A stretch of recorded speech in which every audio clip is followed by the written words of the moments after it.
ప్రపంచాన్ని శాసించేస్తాం, అణుయుద్ధాలతో ఏదైనా చేసేస్తాం, ఎవరినైనా సరే కంట్రోల్ చేసేస్తాం అంటూ పాక్ పాలకులు బీరాలు పలకడం మనం చూస్తూనే ఉన్నాం. తాజాగా పాకిస్తాన్ ప్రభుత్వం ఆ దేశ ఎయిర్లైన్స్ సంస్థను నడిపించలేమంటూ చేతులెత్తేసింది. దీంతో వేలం వేసి సంస్థ నిర్వహణ ఎఫెక్ట్ కాకుండా చూడాలని నిర్ణయించింది. ఒకప్పుడు ఆకాశాన్ని చీల్చుకుంటూ దూసుకెళ్లిన పాకిస్తాన్ ఇంటర్నేషనల్ ఎయిర్లైన్స్ పిఐఏ ఇప్పుడు వేలానికి వస్తోంది. పాకిస్తాన్ ఇంటర్నేషనల్ ఎయిర్లైన్స్ పాత జ్ఞాపకాలు, గర్వం, నిరాశ అన్నీ ఒకేసారి ఆ దేశ ప్రజల్లో ఇప్పుడు విషాదాన్ని మిగుల్చుతున్నాయి. డిసెంబర్ 23 జరిగే బిడ్డింగ్ని టీవీలో ప్రత్యక్ష ప్రసారం చేయబోతున్నట్లు ప్రధాని షహబాజ్ షరీఫ్ చెప్పడం ఈ కథ చివరి పేజీకి చేరిందనే సంకేతం అందుతోంది.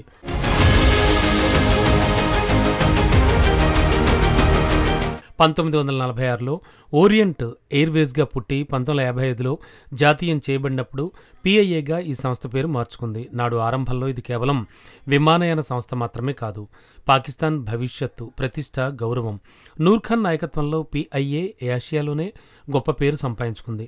ప్రపంచంలోని ఉత్తమ పైలట్లు ఇక్కడే శిక్షణ పొందేవారు. బోయింగ్ 707 ప్రయోగించిన తొలి ఆసియా క్యారియర్లలో పిఐఏ ఒకటి. అంతేనా, నేడు ప్రపంచంలో దుమ్ము రేపుతోన్న ఎమిరేట్స్కు సాంకేతిక సహాయం చేసిన సంస్థ కూడా ఇదే. కానీ విజయాలు నేడు వైఫల్యాలుగా మారాయి. క్రమంగా రాజకీయ నియామకాలు, అవినీతి, నిర్వహణ లోపాలతో పిఐఏ చతికిలపడింది.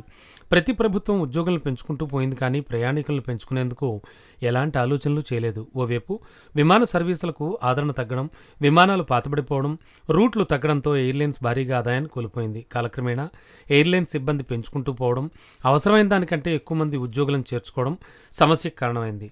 ఖర్చులు పెరగడంతో పాటు ఉత్పాదకత మందగించింది. నిర్వహణ లోపం, పారదర్శకత లేకపోవడం, ఆర్థిక ఒడిదుడుకులు ఐకానిక్ ఎయిర్లైన్స్ సంస్థను ఇప్పుడు అప్పుల్లోకి నెట్టేశాయి. అంతేకాదు 2020 కరోనా విపత్తు పూర్తి స్థాయిలో ఎయిర్లైన్స్ను చిత్తు చేసింది.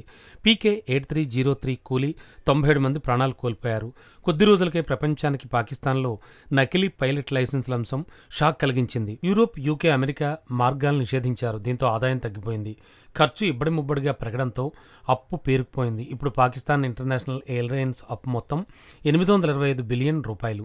దీంతో పిఐఏ వేలం వేయాలని ప్రభుత్వం నిర్ణయం తీసుకుంది.